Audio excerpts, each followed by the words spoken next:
So I'm going to start off with a land acknowledgement. We wish to acknowledge this land on which the University of Toronto operates. For thousands of years, it has been the traditional land of the Huron-Wendat, the Seneca, and the Mississaugas of the Credit. Today, this meeting place is still the home to many Indigenous people from across Turtle Island, and we are grateful to have the opportunity to work on this land. We work on Toronto, often known as Toronto. We acknowledge that this land has been stolen from its caretakers, and the facilitators acknowledge our own role as settlers in continuing the legacy of colonial violence and genocide.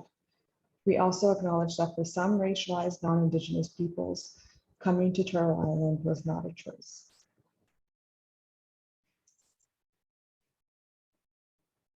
Before we get into the central statement, I do want to welcome everyone to a community of many voices, Egyptian migrations, and the power of oral histories. My name is Moska, and I work at the Institute of Islamic Studies. Before we begin, I did want to talk about the censure statement, the censure over on U of T. So while just yesterday the censure was paused because one of its conditions were met, we still respect the rights of academic staff to honor the censure should it affect your participation with the IIS.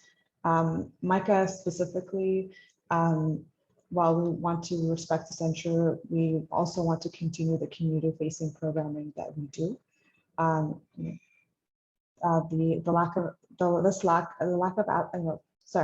Canada's archival landscape offers little to account for Muslim contributions to Canadian heritage, and this lack or absence precludes effective storytelling by and about Muslims at a time when the dominant narrative is one of security and threat. And for that reason, MiCA will continue to work its work to acquire records that capture the multifaceted stories of Muslims in Canada.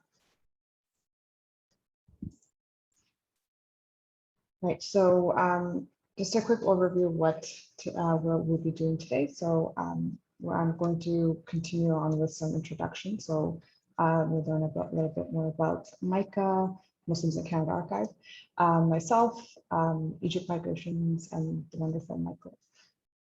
And from there, we'll have a discussion about oral histories and more. And we'll have a Q&A at the end, about 15, 20 minutes, hopefully, where anybody can ask either of us questions, or we can have a discussion amongst ourselves.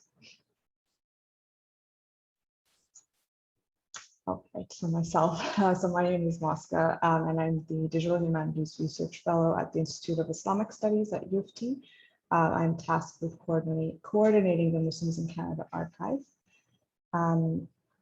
The Muslims in Canada Archive, a collaborative and participatory initiative at the Institute for Islamic Studies, provides a platform for the Muslim and Muslim voices in Canada.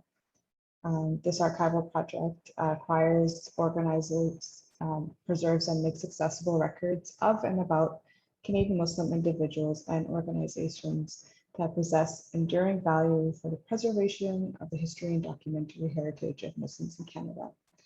Essentially, this basically means that at MiCA we are kind of, I like to call us the caretakers of the documentary heritage and the history of Muslims in Canada. I'd like to now introduce my co-host for today, Michael Akladios. I'm very sorry if I mispronounced your surname. Michael is a sessional lecturer in historical studies at UTM and the founder and executive director of Egypt Migrations, a public humanities project, and a historian of 20th century Egyptian migrations. His research and scholarship critically reflect on the mundane transnationalism of Coptic and Muslim middle-class professionals in Cold War North America. He details the historical trajectory of Coptic diasporic activism in a forthcoming chapter in Dalia Abdelhadi and Rami Ali, the Routledge Handbook on Middle Eastern Diasporas. You can follow him on Twitter at Michael Akladios. Please welcome Michael.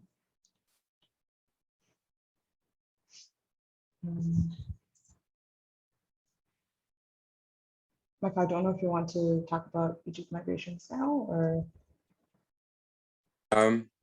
Sure, we don't need to go through the whole paragraph. I'm Right. going to go into it myself. That's fine.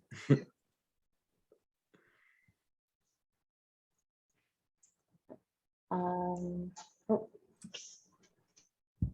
Okay. Sorry. There. Okay, that's okay. I'm sorry, technical difficulties. I'm using two screens, so it is a little bit confusing for me. Sorry, go ahead, Michael. I cut you off.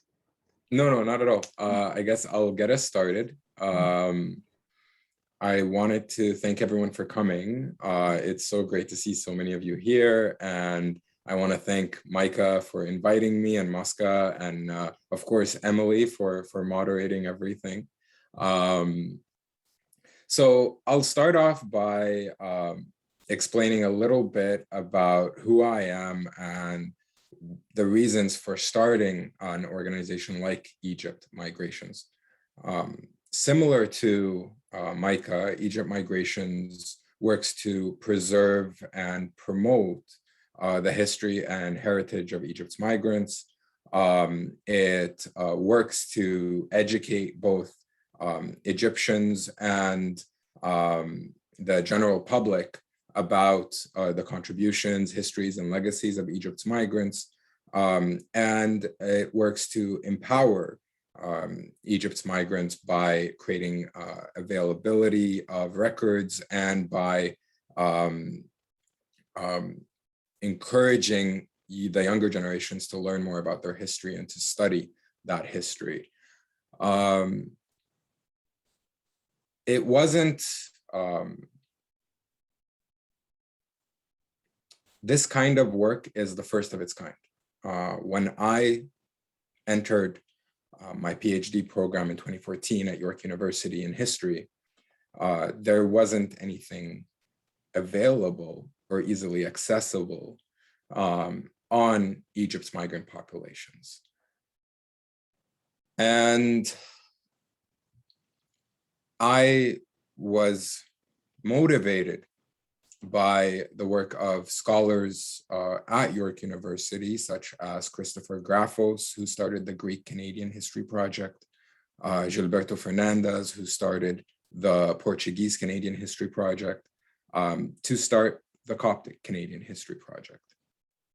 And the Coptic Canadian History Project is the first incarnation of Egypt migrations.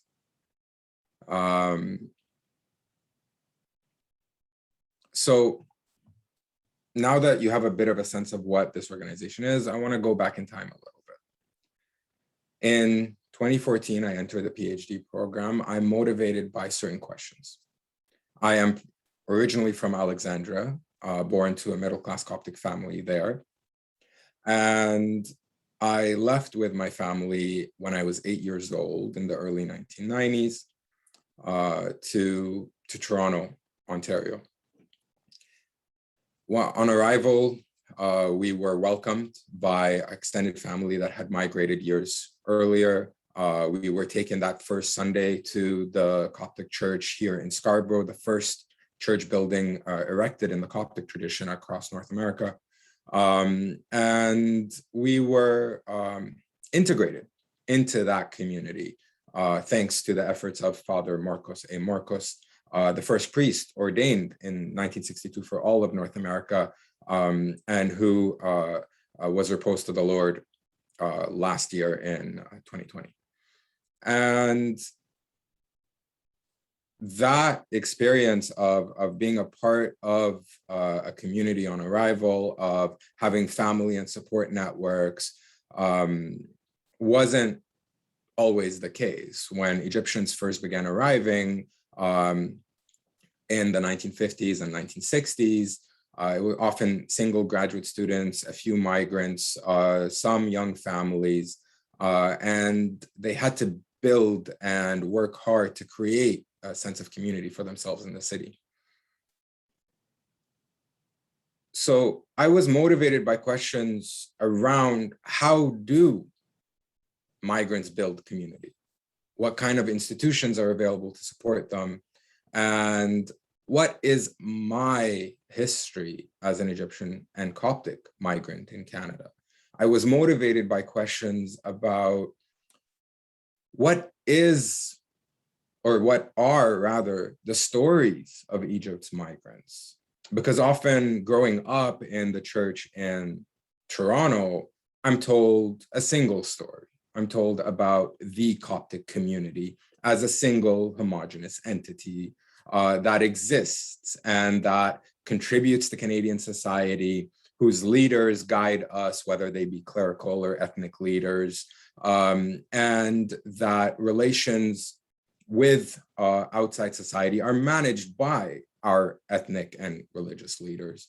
Often going to church, I would see politicians, mostly conservative politicians, visiting the church on high holidays and showing support to our leaders. But that image of a homogeneous single ethnic community with its single overarching narrative is a construction. And all through the process of my master's into my PhD coursework, I was exposed to literature that came about through the revolutionary work of gender, critical race and gender scholars who challenged these homogeneous narratives of ethnic communities. So I began to question the stories that we hear in church. I began to question, what is the narrative? What is the story or the stories of Egypt's migrants? And I began to question my own identity. Who am I? I'm Egyptian, but I'm also Canadian. I'm Coptic. But where do I fit in? I never felt quite at home in Egypt. When I go back to visit family, I never felt quite at home in Toronto, because I always had to put on different masks. If I am at school on university campus, hanging out with a multicultural group of friends, I'm a different Michael than I am when I am in the parking lot of the church after mass, hanging out with my own cohort, my own age group before Sunday school classes. And of course, these questions and these challenges are not mine alone. Many migrants of various backgrounds share those same struggles. And so the Coptic Canadian History Project was started in 2016, on the one hand, because there isn't that much available on the Copts. There wasn't that much, whether it be primary sources or secondary literature. And the scholars who were writing the secondary literature, brilliant scholars, were very rarely in communication with one another. And so that's the start of the Coptic Canadian History Project, to connect these scholars, to collect resources, to create a network, and to help me to interrogate my own identity and to better understand the community that I come from. Over the years, it grew. It grew without me, noticing, thankfully. And I had the help of wonderful people. Phillips, who was editor and outreach specialist for 5 years with the organization before having to step down recently due to personal reasons. And we worked very hard to unite scholars through conferences, to create a digital cafe where we put up stories, we put up articles and reports from scholars out in the field doing their field work. We connected a community of scholars, and we connected scholars with the public, the communities that they study. Because foundational to any community archive is democratizing access, whether that be to secondary literature and the scholars who write it, or primary sources. And then came the shift to Egypt migrations in November 2020. So why shift? the Coptic Canadian History Project. It was focused on the Copts. It had a very narrow scope, and it fit with my research. It fit with the research of colleagues and a network that I had created of Coptic scholars. But it was, in an interesting way, buying into a narrative, a constructed narrative. As I was working on my dissertation, finalizing it for defense, I began to see that the concept of Coptic Canadian is itself a social construction by those very same ethnic and clerical elites.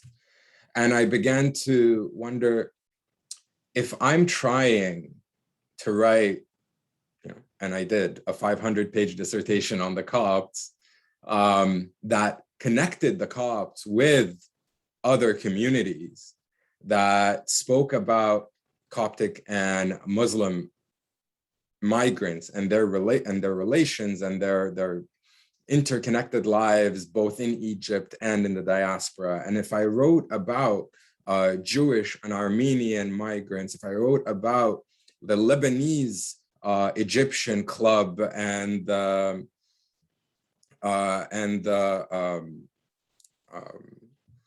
Greek Egyptian club here in Toronto, meeting with Coptic and Muslim migrants and gathering together for picnics every Easter, then how can we call the Coptic Canadian History Project a representative community organization? So Egypt Migrations evolved from that. Egypt Migrations was a way to tell these interconnected stories without drawing any boundaries between communities.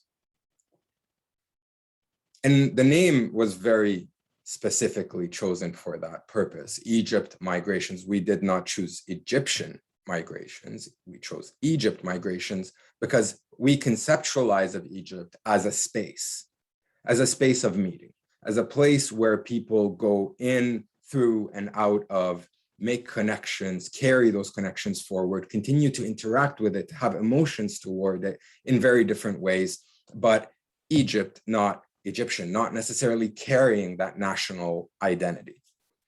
And of course, you have to keep in mind that the nation itself is a very recent concept of the 19th century.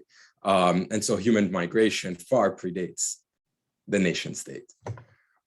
And this also helped me to interrogate and to look back on my own family and my own history more critically, to think about, and as you can see on the slide, we do run a Did You Know series every Monday on Instagram and on our other social medias. Please follow us.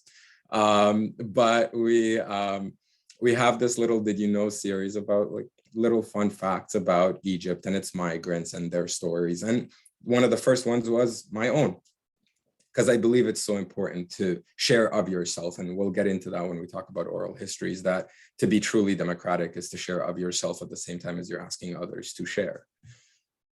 And my own family history is very much a story of cosmopolitan, transnational, multicultural populations. The Middle East is not hermetically sealed. Egypt is not a place of violent and barbaric backwards populations. It's a place of migration and exchange and growth and modernism. And so my great-grandfather was named after a Greek merchant in a suit, the best friend of his father. My grandfather himself migrated from Upper Egypt to Alexandria in the 1920s as that city was flourishing. It was expanding with the arrival of migrants from Upper Egypt and the arrival of migrants from across the Mediterranean. The city was growing, and there were neighborhoods of Italians, of Jewish, of Greek populations, and so on and so on. And their story is interconnected with that city, with its multiculturalism. And so they built a successful architectural firm. They built over 30 churches. And At the same time, they apprenticed for Italian architects. They worked with Greek merchants. They collaborated with Armenian businessmen to help finance and to help bring resources to the building of these projects. So our stories are very interconnected. And that doesn't end in Egypt. It continues into the diaspora because our stories continue to be very interconnected. So on arrival, Coptic populations began to demarcate space for themselves, as most migrant communities do, right? You begin to build institutions, you begin to build a space for your group to practice, to host social activities and so on.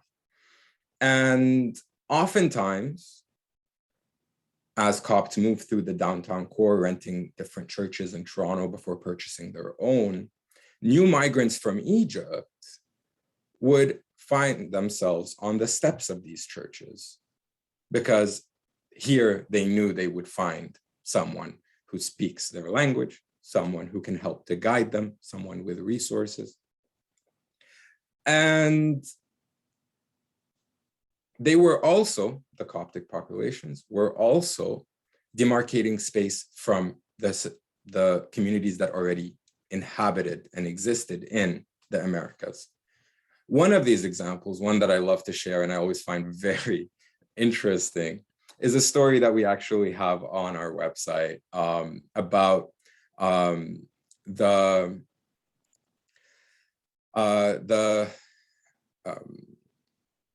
Coptic Zion Church, which in the 1970s was started by a group of middle-class white Californians, and it was an offshoot of a Jamaican church and was very much implicated in drug trafficking from Jamaica to the United States.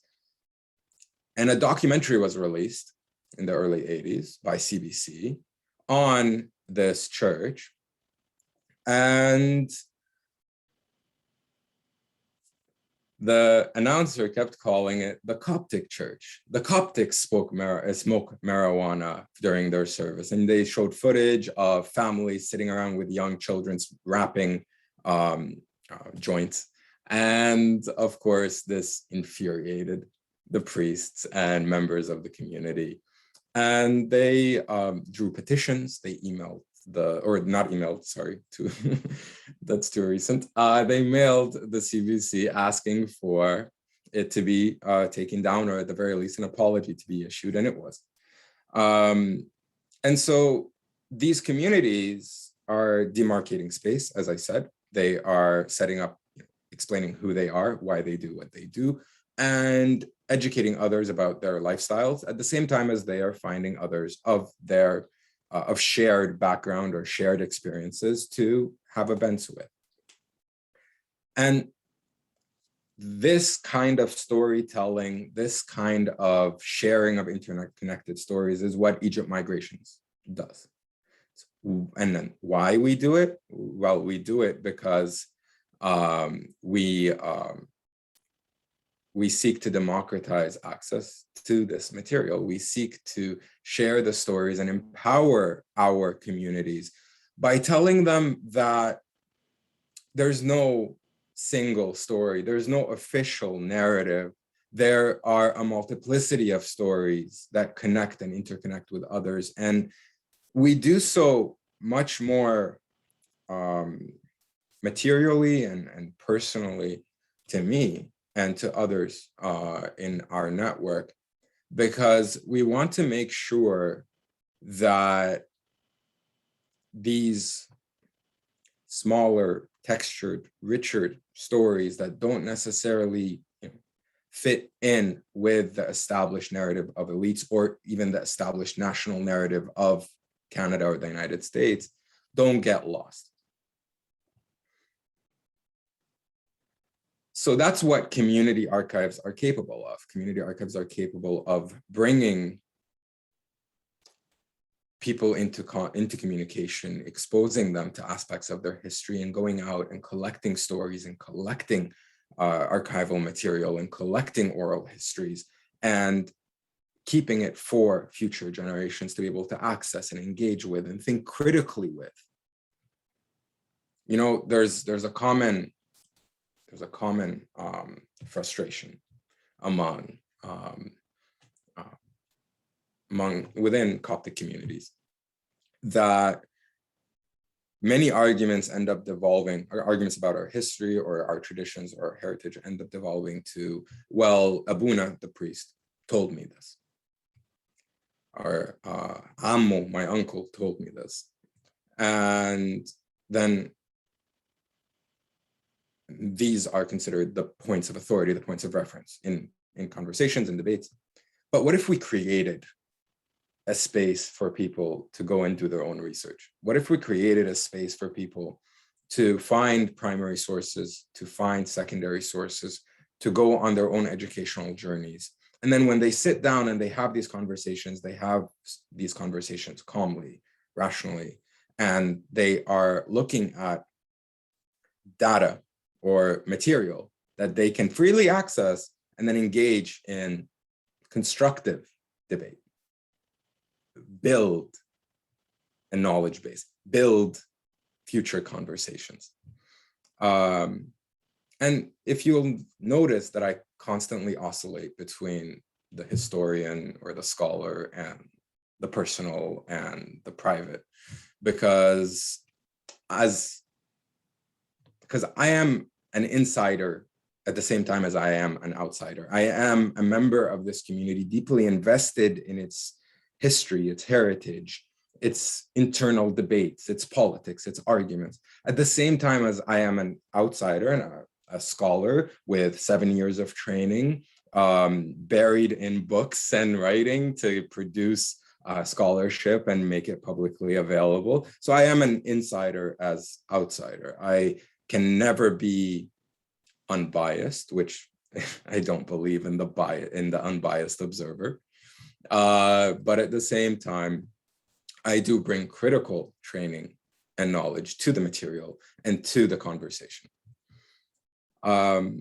So now you have a bit of a sense of, okay, well, what's the point of Egypt migrations? What fuels it? What motivates it? Who am I? What motivates me?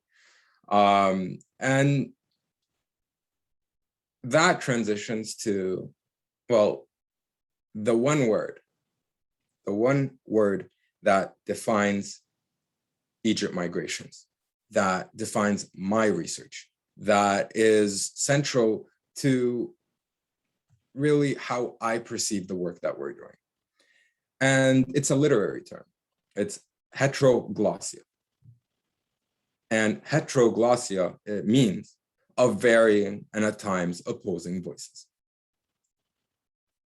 It means a diversity of stories. It means letting go of the single story and understanding our interconnected stories, understanding that just because there are many voices, that does not lead to chaos. It does not lead to cacophony. In fact, it leads to texture. It leads to our own better understanding of our communities.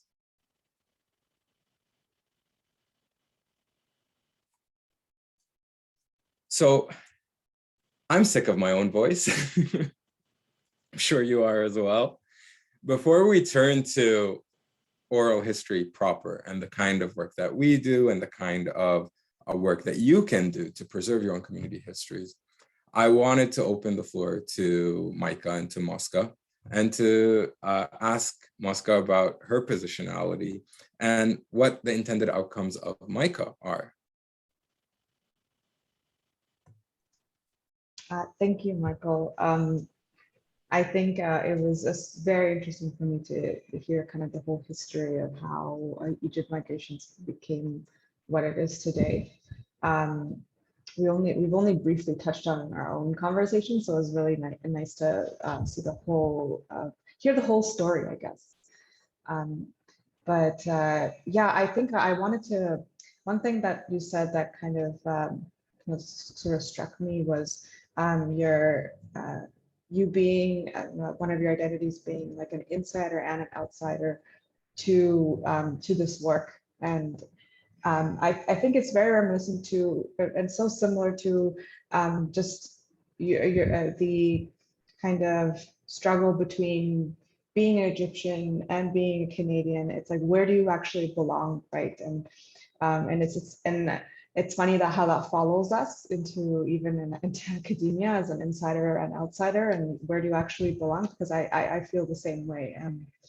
Because so let me rewind a little bit. So I am a Muslim myself, so I do self-identify as a Muslim, and it's interesting to be a Muslim archivist working with the Muslim communities in the Muslims in Canada archive. So MiCA came about a few years ago, around 2018. So before I came on board in 2019. In 2018, it was just an idea.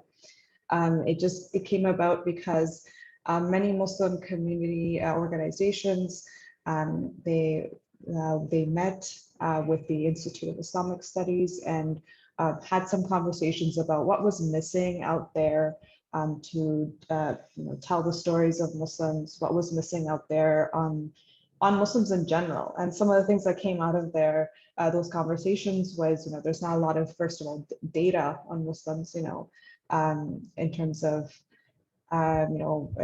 like Canadian government, they don't have a lot of data on Muslims. See, I can't even explain this one because this is not my forte, and it is absolutely the forte of my colleague, Sarah Shaw, who's also part of the Institute.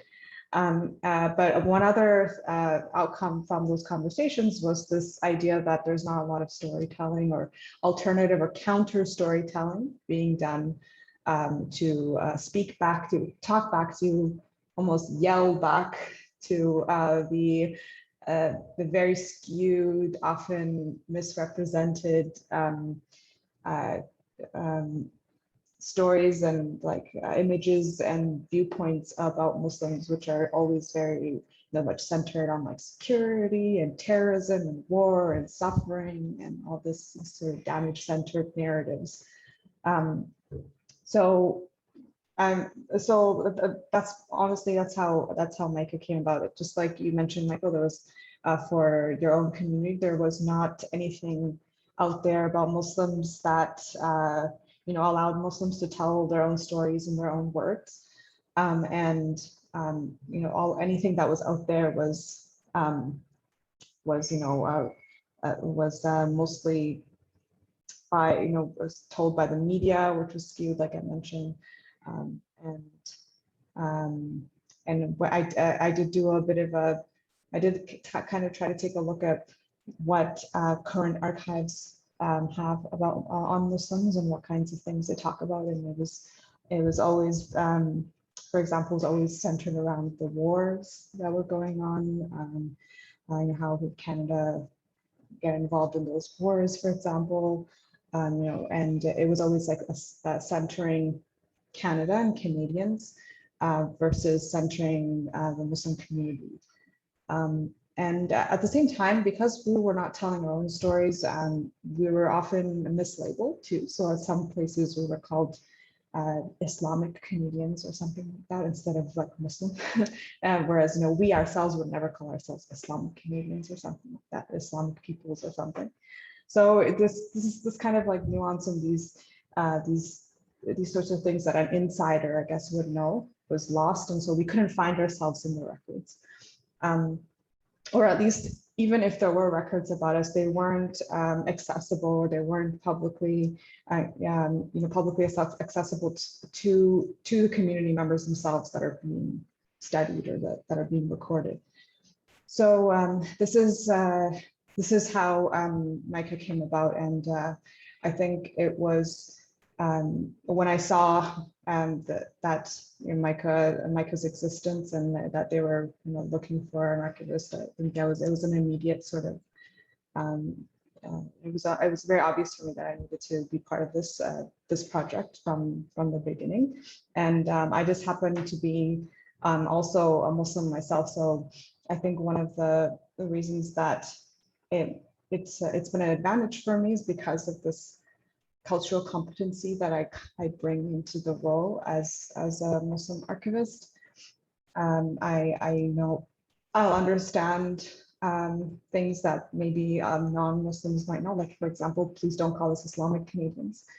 And second, I'm also a Muslim woman of color. So this has tended to allow me to be in certain spaces that maybe men or Muslim men might not be able to enter as well. Even in, outside of my Muslimness and just ethnically myself, I am a refugee from Afghanistan. So that perspective is a whole other thing, and allows me to interact and understand some of the Muslim community, Muslim refugee communities as well, and especially, and I think I wonder if we'll go into this later in discussion, but especially because a lot of these refugee communities, they come at, they talk to me about, their concerns around surveillance, and the fact that many of them simply don't have many things that they came here with. So what can they possibly donate to a large archival institution, or what can they possibly have that is worth, telling? Sorry, what can they possibly say basically to the Canadian public? What stories can they possibly have if they have almost nothing with them that they brought with them? So, and this is something like just personally, like my own family, like I said, we are refugees from Afghanistan, from a war-torn country. And we came with almost nothing in terms of records, and any records that we did have were like government state papers that proved our identity. So documents and records are just generally not very, a lot of refugee communities that are families, and I'm speaking for my family especially, they don't have very good feelings or memories of papers, documents, and documents representing who they are, because they're always tied to these ideas of statehood and citizenship, and proving that you're allowed to live and be in places and spaces. So these are some of the things that I kind of try to, I've been trying to think about, and the questions that, especially these kinds of questions that come to me, I don't have the answers to these things, but what can we do with refugee communities? I do hope to, work on that, and work with some of these refugee communities in the future to understand what archive means to them. What, how can we, alter our practices and alter the traditional ways of archiving to fit with these, and to make other communities comfortable, and make sure that it's in line with their own ways of knowledge and memory making, right? So, yeah. So that's MiCA, and that is me. I could keep going on and on. I have so many. I love talking about. I told MiCA this earlier, but I love talking about this idea of positionality, insider and outsider. One last thing before we go, because I did want to mention that one of the key kind of identities that MiCA and I share is this connection to, and like you already mentioned already, MiCA, but this connection to an institution like U of T. This we are scholars. We are part of this major, Western institution, a research institution funded by a huge, the Canadian government. And this is also something that is that has come up a lot of times in my work, where it's been a source of distrust. This idea that we have to that we're coming into these spaces with to these marginalized communities. Just like for me, it's specifically the Muslim community that I work with. And a lot of them just don't have really great, memories or feelings towards Western governments and there's Western government agencies and institutions. So, and there's a lot of trust building that needs to happen here, and it takes a lot of time. And it's also something that I didn't personally realize until I talked to many of them, because I guess I've just been part of the institution, you know, the U of T, like the university, for so long that I didn't realize that, of course, you know, if you're outside of it and you don't have experience within this institution, you are going to only thing that you can base the only thing that you know about institutions like a university is what you know of them, and the history and the memories that you have with government-funded agencies or institutions, right? So that was a very eye-opening thing, and I think something that I didn't really realize until I really did got into my field a little bit more. But you know, as an insider to the Canadian Muslim community, I'm also very personally invested, like you mentioned, Michael, to a degree, to this community, and ensuring that we center community, that my work is consultative all the time as much as possible, and we attempt to shift the power from this massive institution to the subject, as we say, like academia, but in this case, I mean Canadian Muslim communities. And I do want to add just to finish off that, like you mentioned, Michael, like a lot of times in the past, we've always, when it comes to Canadian Muslim communities, the rhetoric has always been like the singular homogenous Canadian Muslim community. But you know, doing this work, I realized that how it needs to be pluralized. There's Canadian Muslim communities, and I'm trying my best to use this language a lot more, and try to explain that, you know, by just pluralizing that, you acknowledge the diversity within Canadian Muslim societies and communities. And because, I mean, this is a religious identity, so there's like ethnic diversity, and there's like religious sects that are in there, and there's so much diversity within there. So, you know, just in my own practice, in my own language, I try to make sure that I'm also inclusive in ensuring that I say it, pluralize that term Canadian Muslim communities because of that diversity.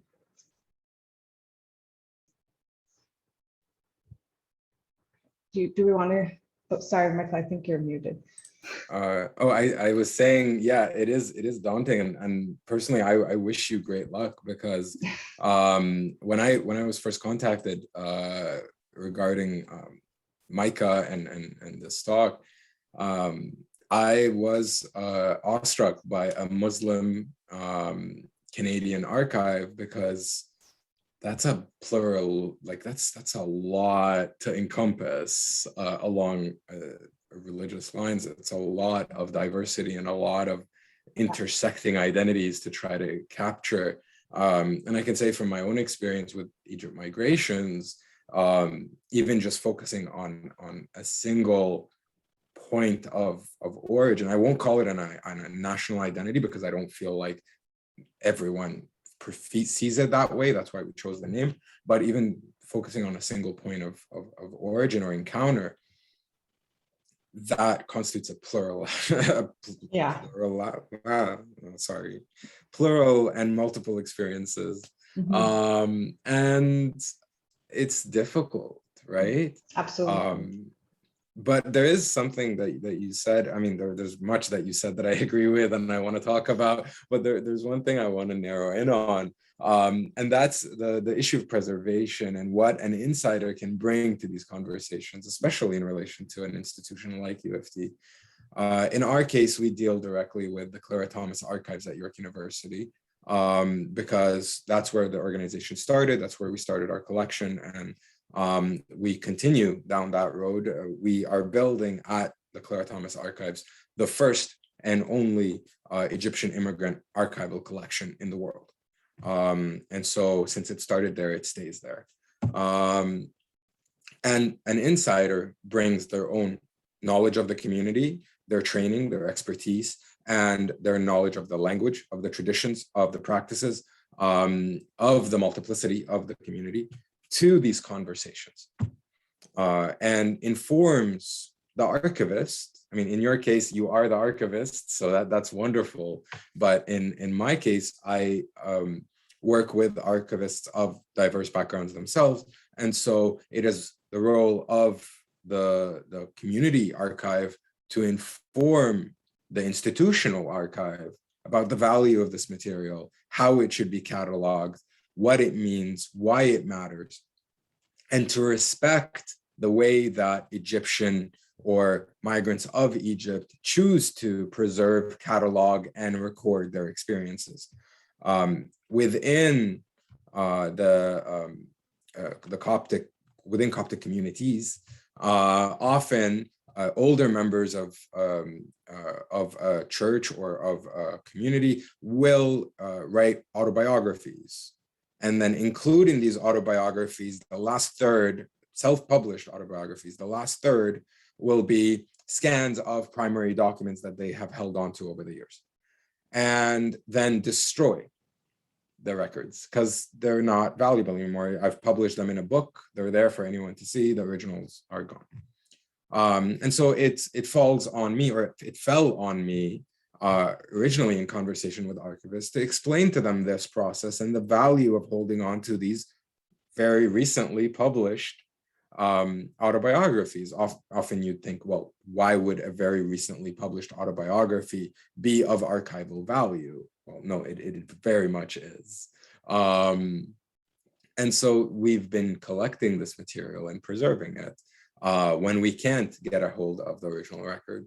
And migrants of Egypt are wary, right? They're wary of archives, they're wary of institutions in much the same way as you were explaining, because oftentimes you can't trust archives in Egypt, whether they be like the patriarchate archives, the church archive, or the state archive, in terms of what happens to the material and access to it afterwards, which is rare, if non-existent.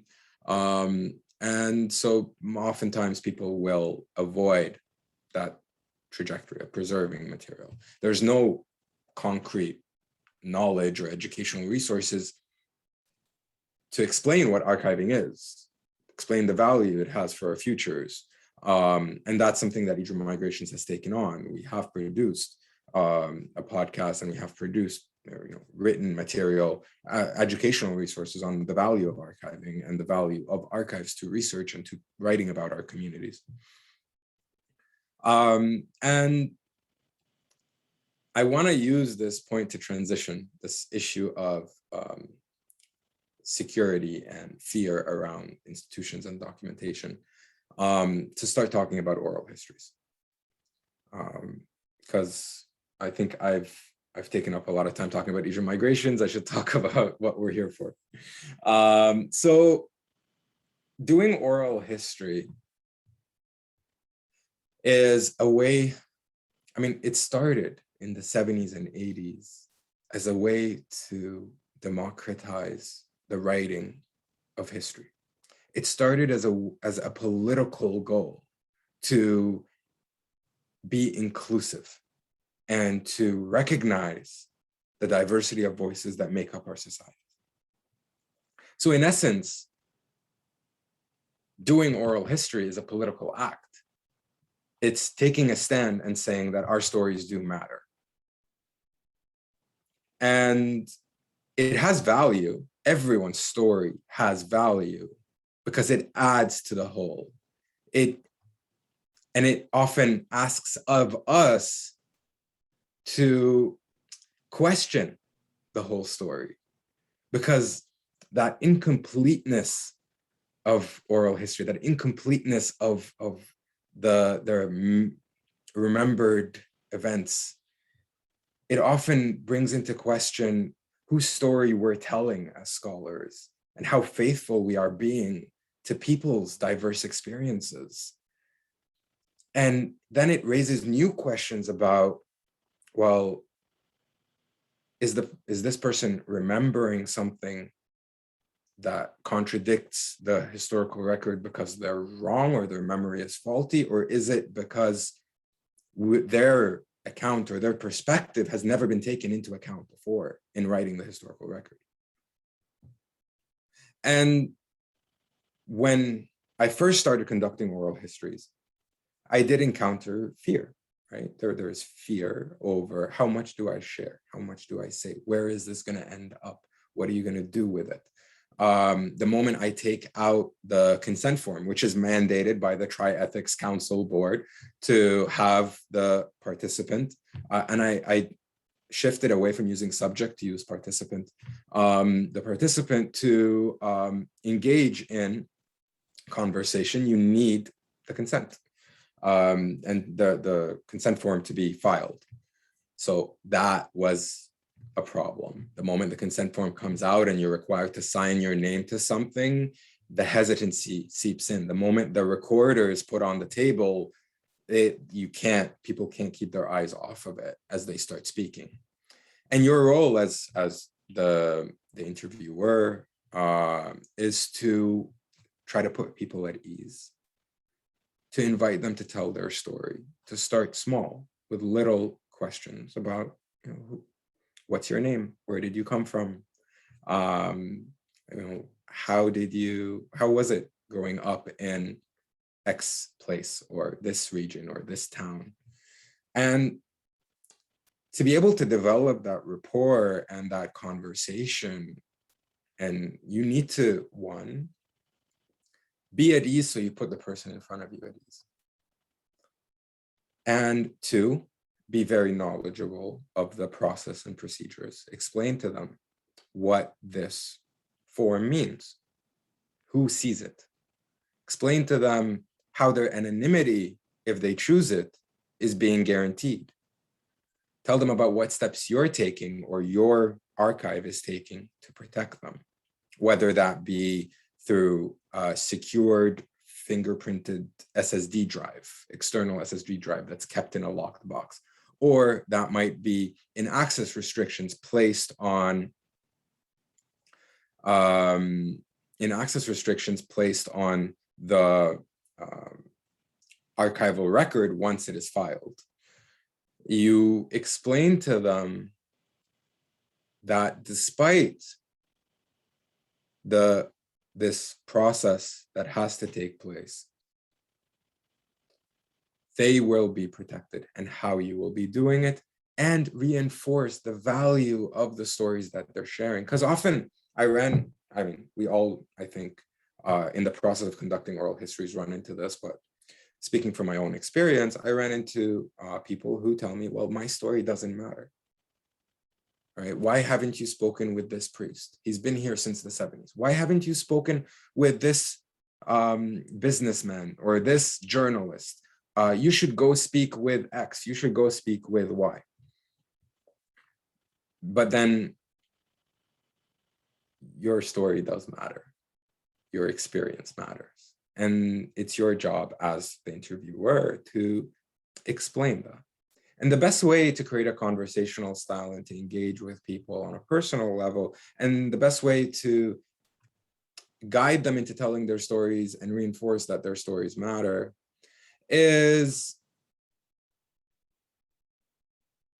you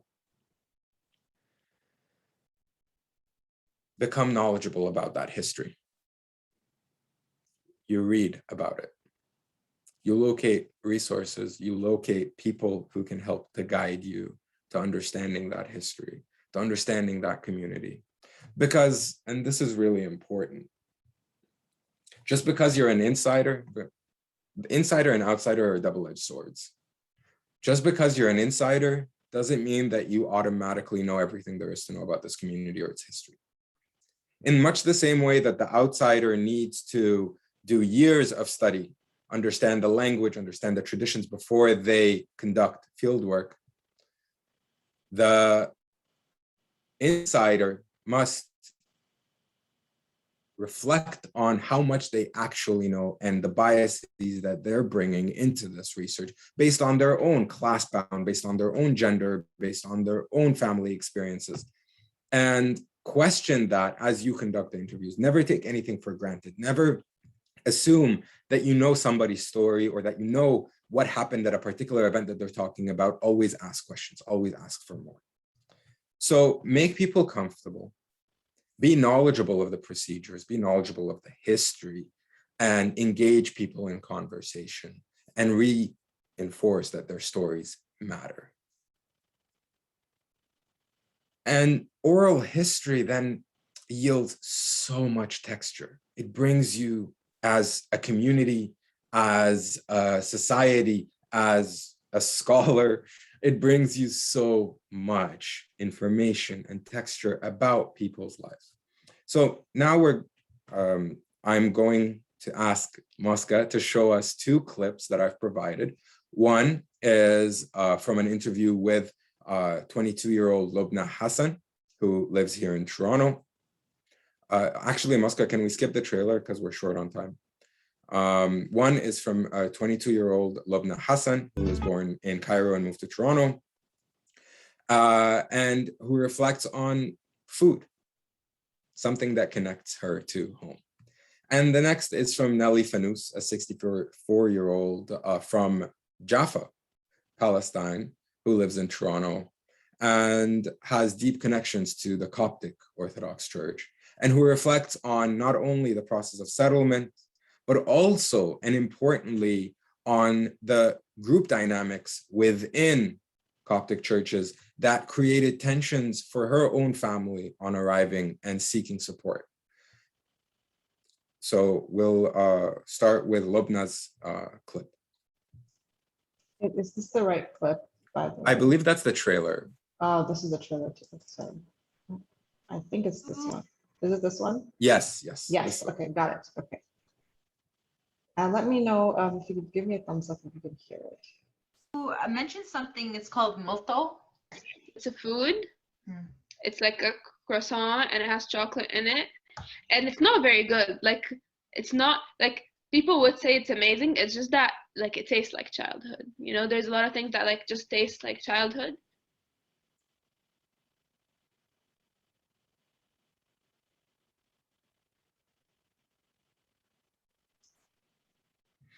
Should I go to the next one? Yeah.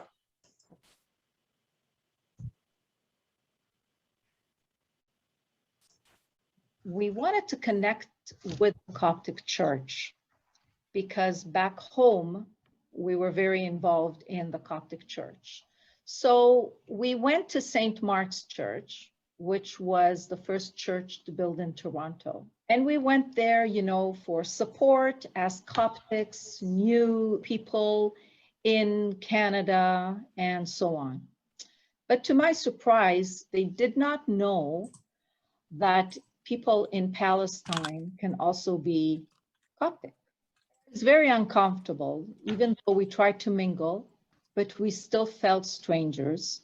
So we went to church and then we came back home and nobody spoke to us. So these are clips of much longer oral histories conducted for Egypt migrations by two student placements from the public history program at York University. And we have another set of about 33, I believe, oral histories that are set to release throughout 2021, 2022. What's great about collecting these stories is that you see experiences divided by generation. You see experiences divided by ethno-religious background. You see experiences divided by national affiliation, by class, and you are exposed to various aspects of the immigrant experience, whether that be food, whether that be sport or recreation, whether that be religious worship, or internal debates and dynamics within a community. And you complicate the story. And I reiterate, doing oral history is a political effort.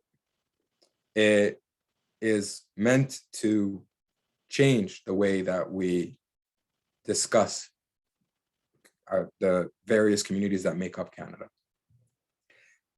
And the archival record, the way that institutional archives collect material, is through donations. And who often sees value in donating their material?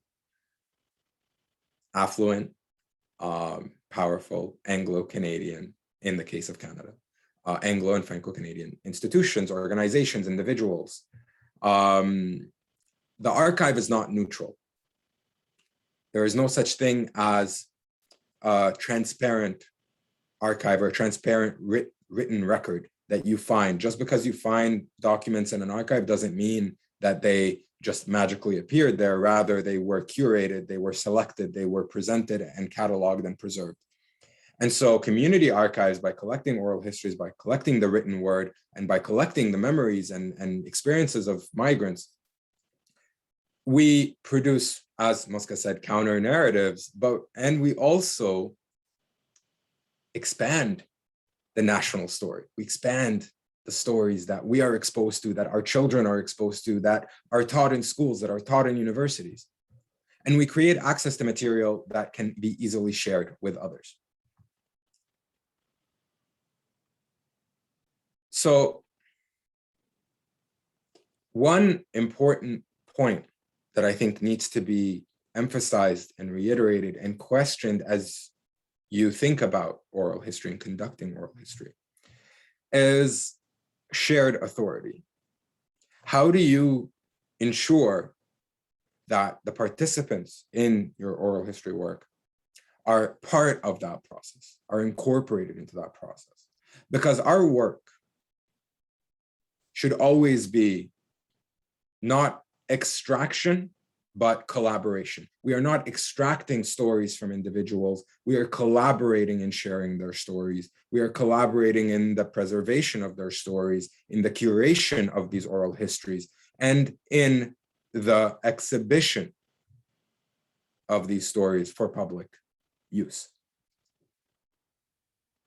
And we are learning through that process. We are encouraging others to learn of that process. So Moska, if you can play the next clip, is a testimonial from Diogo Barcito. He's a doctoral student at Georgetown University in the US and a Brazilian journalist and scholar of the global Middle East. And he interned with us over the summer to curate a collection of oral histories with Egypt's migrants in Brazil.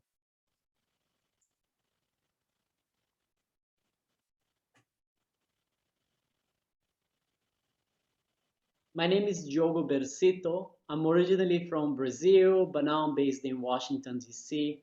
I'm doing my PhD in history at Georgetown University, mostly studying the migration of Arab people to Brazil. And in these last few weeks, I've worked with Egypt Migrations as an intern in their oral history project. Basically, I interviewed Egyptian migrants in Brazil, asking them why they left Egypt, why they chose Brazil, which kind of connection they kept with the homeland. And I truly believe that this kind of work is necessary. We need to document the histories of migrants before it's too late. If you think of the Egyptian Jews that migrated to Brazil in the 50s, for instance, a lot of them are not among us anymore. We're losing a lot of valuable information. And as a Brazilian and as someone that studies the region, I was very surprised to find such a diverse Egyptian community in my own country. I found Copts, Muslims, Jews, Armenians, and I'm very thankful for the opportunity of being able to share this story with other people. And during his interviews, he interviewed a man named Jack Sardas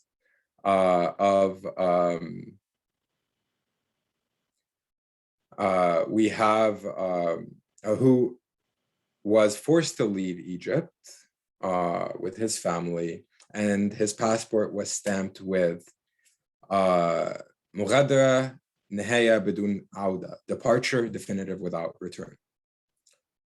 Like many Jews of Egypt, he left with his family and migrated across the Americas. And settling in Sao Paulo, he began his career as a file clerk at Goodyear, and over the course of 33 years, rose in the ranks to become president of the company's worldwide tire division in Akron, Ohio. So next, we'll just play a brief clip of the interview with Jack Sardas.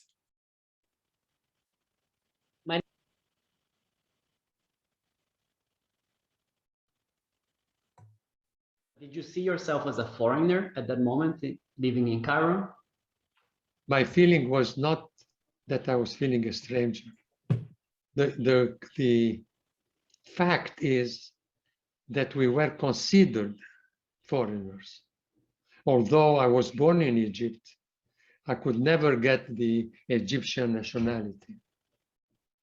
And many people whose fathers and grandfathers were born in Egypt because they were not Islamic or maybe from an European origin or a foreign origin, but the ancestral background, they would not be considered Egyptians. So it was not I that was feeling foreigner. It was Egypt who was feeling that I was a foreigner.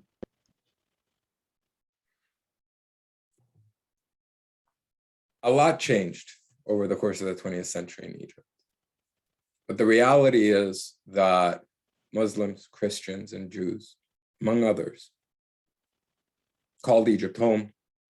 And even if Egypt didn't think of them as such, they still remember the country fondly.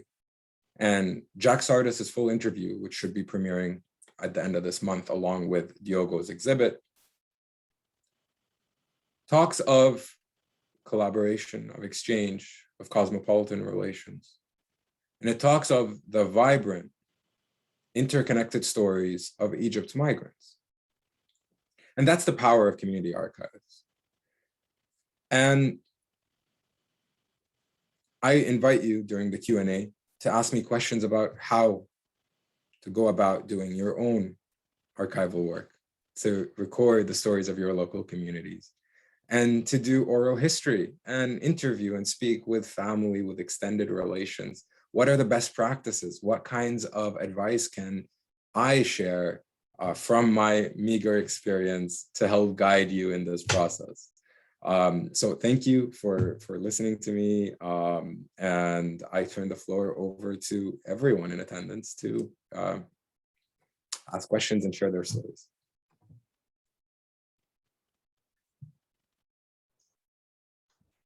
Yes, actually, well, first of all, thank you, everyone.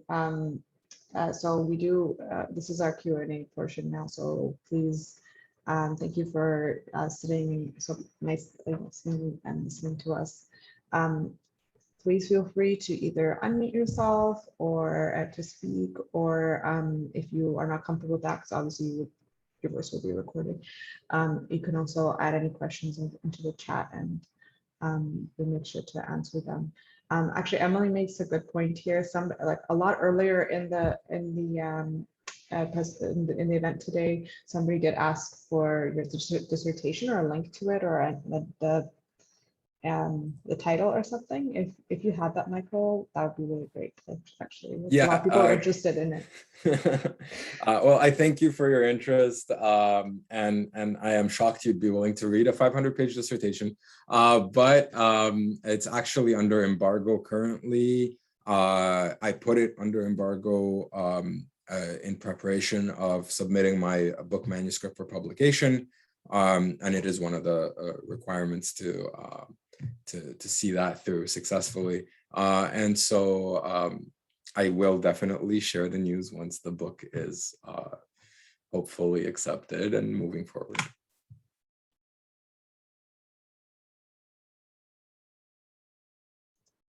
Do you have any other, obviously since to respect the embargo, do you have any other articles maybe? Yes, okay, I see you're nodding your head. Yes, so there is an article titled Heteroglossia that I believe Moska and Emily will be sharing, yes, with the follow-up email to the event. So yeah, please enjoy reading it, and email me if you have any questions or anything you'd like to add to the article. I'm always looking to learn from our communities. Yes, as Michael mentioned, we will be sending a post-event email, and we'll include a link to that article in that too. Any questions, folks?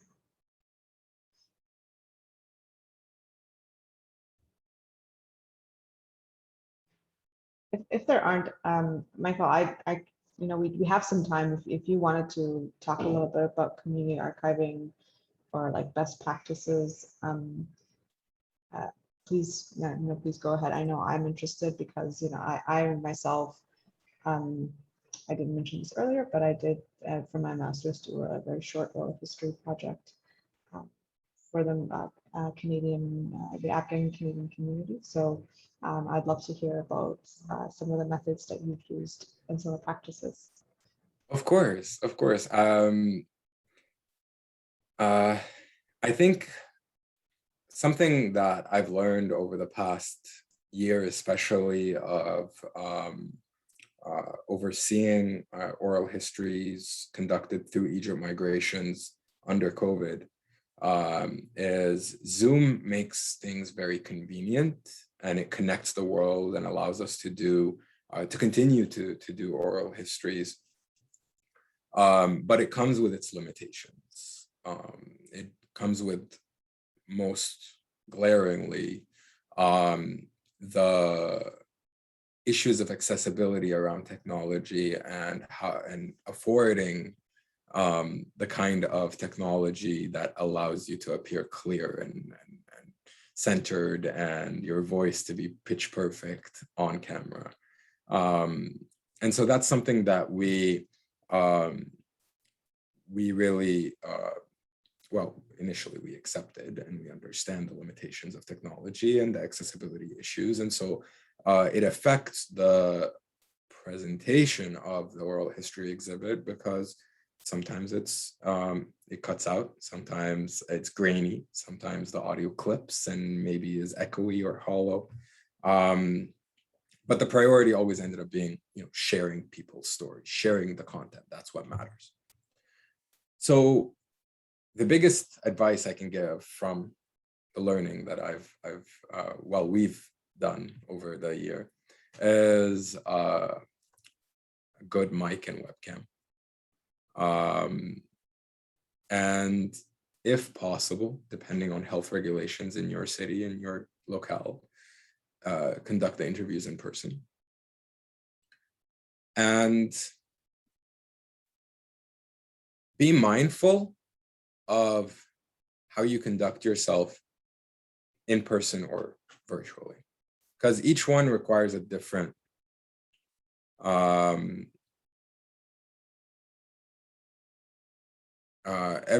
each one requires a different approach and a different understanding of your environment and the situation you find yourself in. So for instance, you'll often find, or at least based on my experience, you'll often find that interviewees tend to be far more comfortable in the virtual space than they are in person in a staged interview setting. And so when you are doing an in-person interview, a great way to make them feel comfortable is to forego the staged interview setting, to sit around in somebody's kitchen or somebody's living room, be at ease, put the mic and recorder and technology off to the side a little bit so that it is not dominating the space. And in the virtual setting, recognize the technology limitations and don't let it throw you off. Don't get caught up in how this looks and telling people to move and to shift position, interrupting the flow of their stories just because there's a technical issue. The worst thing that you can do as an interviewer, whether it's in person or virtual, is interrupt someone's memory, is break the chain of events and the sequence of the stories that they're telling you. Because people remember how we order our narrative and how we remember is fundamental to the story we are telling. It's fundamental to who we are. The sequence of events and how we choose to remember them and who we place in those events matters. And so, speaking as an outsider now, speaking as a scholar, I can tell you that one of the first elements that we critically assess when we are critically reflecting on the oral history testimony that we've collected in order to write a paper like the one that will be circulated is how people order the sequence of events, how they tell their stories, what they choose to remember, what they choose not to remember, and how they shift in their narrative, the temporality of their narrative, the timeline that they follow. And one of my favorite stories, and the one that I start off the article with, is about a man in his 90s.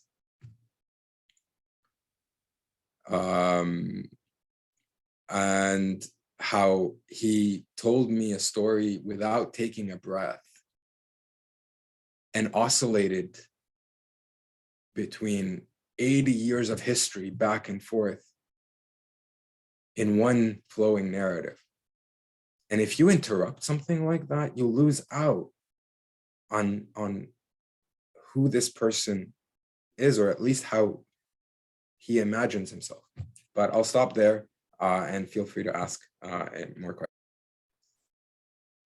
Yes, thank you, Michael, for answering that up. So we have 2 questions.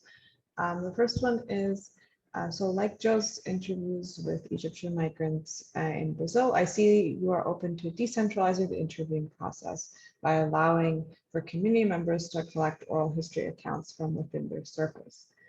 In that sense, is Egypt migrations making efforts, or are at all interested, to structure the interviewing processes, fixating interview questions, providing trainings to make sure the footages meet the standards you're hoping for? Yes, the short answer. The long answer, so what we do is we take on, our last summer was our first summer actually being able to afford to do it, to take on 3 paid interns to do oral histories.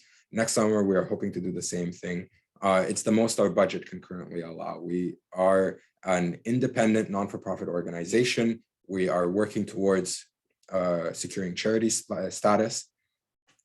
And so we don't have the financial resources at the moment, although we are working on it to take on more. Our capacity doesn't really allow it. So we do offer that training. 3 oral history interns every summer who are brought on, given instructions, training, questions, and we collaborate with them the same way that we collaborate with participants. We collaborate with them on what focus they wish to follow and how they wish to reimagine the questions that best suit the focus that they choose. So for instance, Diogo's was on Egyptians in Brazil. So that has its own dynamic, its own trajectory. Alia Osman did interviews with Egyptian labor migrants in the Gulf. And so that has its own trajectory and its own format. And Leila Zanussi, who's here with us today, did a set on post-2011 migrants in Canada. And that, of course, carries its own political and social implications. And so it all comes down to capacity. And I hope that one day, as we grow and as we raise more funds and as we collect grants, we'll be able to actually host trainings and invite people to go into the community and to collect stories. And in fact, we do ask for immigrant stories on the site. So on our digital cafe, we do collect immigrant stories and post them on the site, short 2 to 3 paragraph stories on a particular aspect of someone's immigrant experience. And we are always looking for more, and we always welcome more submissions. And we do ask people, if you do choose to, you can do it as an audio or video clip. It does not have to be written. We have one more question here. Other than its oral history project, is Egypt Migrations collecting other archival materials as part of its community archive? If so, where is the space that stores those resources? How is the archive being managed? How sustainable is the project's incubation through U of T? So Egypt Migrations, like I said, is this separate non-for-profit entity and its affiliations actually not with UFT, it's with York University, the Clara Thomas Archives specifically. I am affiliated to UFT because I am a sessional lecturer in historical studies. In regards to the Oral History Project, Egypt Migrations is much larger than the Oral History Project. The Oral History Project is a component of our archival collections, and our archival collections currently are almost a meter of textual records collected at the Clara Thomas Archives and special collections. The books that I had mentioned that included primary sources stuffed in the back, those fall under special collections. And aside from the archival component, we host a digital cafe where we invite scholars, community members, activists, politicians, and youth to submit articles, submit immigrant stories, submit reflections, contemporary debates, and we host educational resources, including including conversations and written pieces on archival research, on LGBTQ plus members of Coptic communities, on studying that history, and on race and anti-racism in Coptic and Egyptian communities. And we have a fully featured website. We engage with the community through social media, Instagram, Facebook, and Twitter, posting little throwbacks, fun facts on Mondays. And someone who was here, but I believe she left, Chris Al-Khouri, is the social media manager for the organization.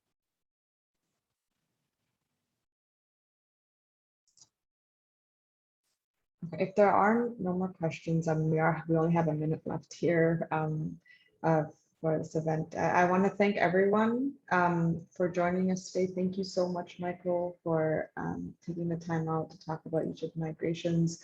If I didn't already mention this, but at MiCA, we've been trying to host some virtual sessions where we talk to different archival related projects, and Egypt migrations was on my list from the very beginning. I've been following you folks on all your social media for a while now, so thank you again so much. And I will include all the social media links in the post-event email too. But thank you so much for your talking about your experience, your wisdom. Please don't be modest. You have a lot of experience. And thank you all to the audience as well for joining us. Again, this event has been recorded, so it will be available on our YouTube page, the Institute of Islamic Studies YouTube page, and also on the Egypt migrations as well. Here's just a list of our contact information if you want to get into contact with any of us. But please look for that post-event email with the article and all our social media and everything. Thank you all for joining us again. Yeah, thank you everyone. And it was great speaking with you, Moska, and seeing everyone. And thank you, Emily, for moderating. And everyone have a great weekend. Thank you. Shukran, everyone. I'll be in touch. Thank you. Shukran so much. It was amazing. Thank you. Thank you so much. Thank you. Bye, everyone. Bye.